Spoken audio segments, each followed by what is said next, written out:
అందరికీ నమస్కారం. జగన్ మాటల్లో మర్మమేమిటి? పోలీస్ వార్నింగ్ ఎదుర్కొనేటటువంటి అంత అవకాశం ఎందుకు ఇచ్చారు?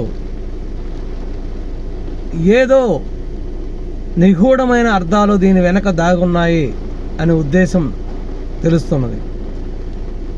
గత సంవత్సరం అంటే గత ఎలక్షన్లో ఓడిపోయిన తర్వాత అనేక సందర్భాలలో అతి తక్కువ కాలంలోనే జగన్ యొక్క మాటల్లో తీవ్రమైన స్వరంతో ముఖ్యంగా పోలీస్ డిపార్ట్మెంట్ వారిని హెచ్చరించడం జరుగుతుంది. ఎందుకంటే తను ముఖ్యమంత్రిగా ఉండి తను పరిపాలనలో ఉన్నప్పుడు పోలీస్ వ్యవస్థని ఎంతగా దిగదార్చింది, ఎంతగా వాడుకున్నది, అప్పటి ప్రతిపక్ష పార్టీల మీద ఎంతగా ఉసిగొల్పింది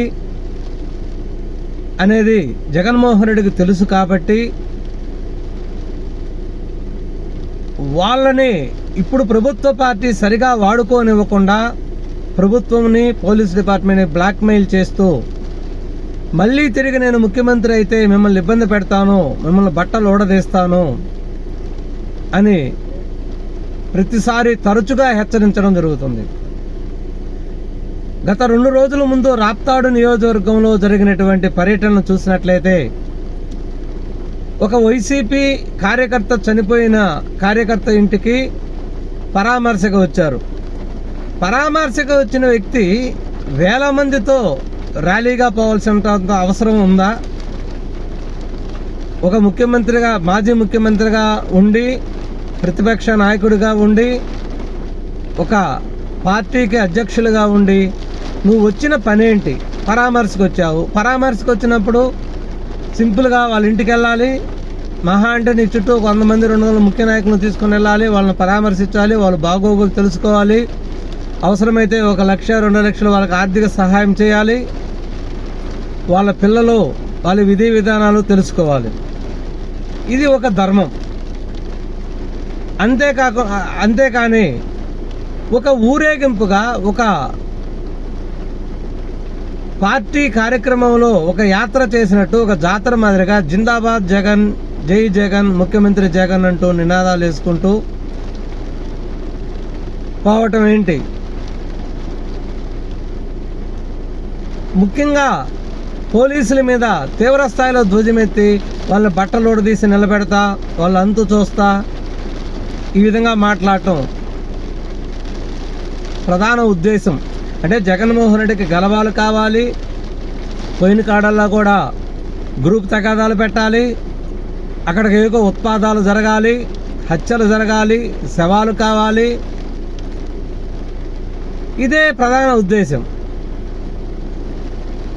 పోలీసు వ్యవస్థను నాకు తెలిసి స్వతంత్రం వచ్చినప్పటి నుంచి నీలాగా పోలీసు వ్యవస్థను ఆంధ్రప్రదేశ్లో వాడుకున్నటువంటి ముఖ్యమంత్రి ఎవరూ లేరు. అంత స్థాయిలో పోలీసు వ్యవస్థను వాడుకొని మళ్ళీ ఇప్పుడు వాళ్ళ మీదే నిందలేసి వాళ్ళనే బట్టలోడి మహిళలు ఉంటారు, పోలీసులు అందరూ ఉంటారు, మంచి మంచి ఆఫీసర్లు ఉంటారు, వాళ్ళని బట్టలోడి తీసి నిలబెడతానే అంటే వాళ్ళు అదే మీకు ఎదురు తిరిగంటే ఒక పోలీసు ఎస్ఐ వార్నింగ్ ఇవ్వడం కూడా జరిగింది. నువ్వు ఏ మండలం అయితే పోయావో ఆ మండలం ఎస్ఐ వార్నింగ్ ఇవ్వడం జరిగింది. ఏంది నువ్వు ఉప్పు తీసేసి అరిటి తొక్క, మేము వేసుకున్న పోలీస్ డ్రెస్సు అరిటి తొక్క కాదు, పద్ధతిగా మాట్లాడండి మీకు తిరిగి స్వీట్ వార్నింగ్ ఇవ్వటం కూడా జరిగింది. ముఖ్యంగా ఆంధ్రప్రదేశ్ రాష్ట్ర ప్రజలు, ప్రస్తుత ప్రభుత్వం కూడా తెలుసుకోవాల్సింది ఏంటంటే జగన్మోహన్ రెడ్డి గారి యొక్క ఉద్దేశాన్ని మీరు తెలుసుకోవాలి, ఆ మాటల్లో మర్మం తెలుసుకోవాలి. అతని ఉద్దేశం ప్రధానంగా రాష్ట్రాన్ని అల్లకల్లోలం చేయాలి, తగులు పెట్టాలి, గలాబాలు పెట్టాలి, ఏదొక సంఘటన తరచూ జరుగుతూ ఉండాలి, ప్రభుత్వాన్ని బ్లాక్మెయిల్ చేయాలి, ప్రభుత్వాన్ని ప్రశాంతంగా ఉంచకూడదు, మతాల మధ్య చిచ్చు పెట్టాలి, కులాల మధ్య చిచ్చు పెట్టాలి. ఇటీవల ఒక ఫాస్టర్ ప్రవీణ పగడాల చనిపోయిన విధానాన్ని కూడా వైసీపీలో ఉండే క్రిస్టియన్ నాయకుల ద్వారా ఏ విధంగా ప్రచారం చేయించింది, ఏ విధంగా మాట్లాడించింది మనందరం చూసాం. తర్వాత అతను చనిపోయిన విధానాన్ని కూడా రాష్ట్ర ప్రజలు చూశారు.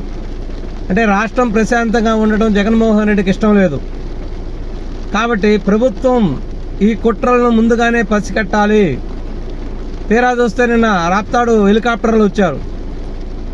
జగన్మోహన్ రెడ్డి యొక్క పర్యటన షెడ్యూల్ హెలికాప్టర్లో రావాలి, తిరిగి బై రోడ్డు వెళ్ళిపోవాలి. కానీ అక్కడ ప్రచారం ఏం జరిగింది, హెలికాప్టర్ దగ్గరికి ప్రజలు వెళ్ళకూడదు, కానీ ప్రజలు పోలీసులను తోసుకుంటూ ప్రజలందరూ వెళ్ళి, వైసీపీ కార్యకర్తలు వెళ్ళి అదే హెలికాప్టర్ మీద పడికడు గంతగా, అంటే హెలికాప్టర్ను ఏమీ దానికి ఇబ్బంది అయితే కలగలేదు, కానీ ప్రజలందరూ అక్కడ గుమిగూడి ఏదో కొంత అటు ఇటుగా చేసి హెలికాప్టర్ తెలుగుదేశం పార్టీ నాయకులు పోలీసు బందోబస్తు ఇవ్వకపోవటం వల్ల హెలికాప్టర్ని చెడిపేశారు, హెలికాప్టర్ మీద దాడి చేశారు. హెలికాప్టర్ మీద దాడి చేయటం వల్ల జగన్మోహన్ రెడ్డి గారు రోడ్డు మార్గాన్ని వెళ్ళవలసి వచ్చిందని ప్రచారం చేశారు. తీరా అక్కడ పరిశీలించినట్లయితే జగన్ షెడ్యూల్ పర్యటన రిటర్న్ అనేది రోడ్డు మార్గమే ఉంది. ఒకవేళ హెలికాప్టర్ కానీ చెడిపోయినట్లయితే అక్కడ రిటర్న్ తిరిగి వెళ్ళలేదు కదా, జగన్మోహన్ రెడ్డిని డ్రాప్ చేసి అప్పుడే వెంటనే వెళ్ళిపోయింది కదా.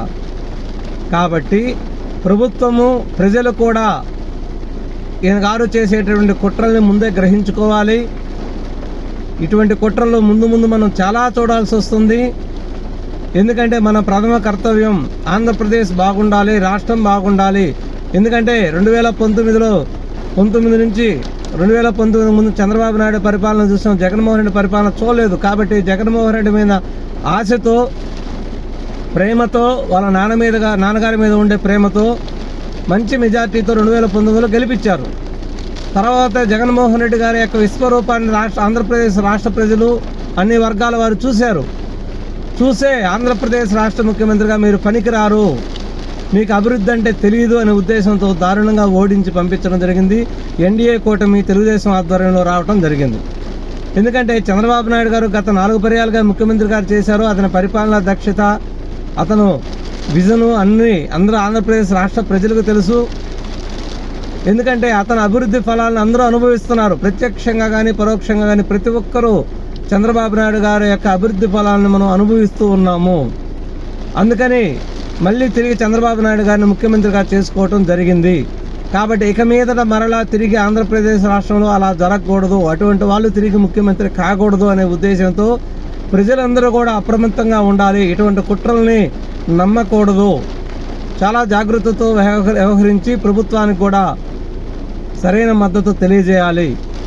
ఇది ఈ వీడియో యొక్క ప్రధాన సారాంశం. నమస్కారం.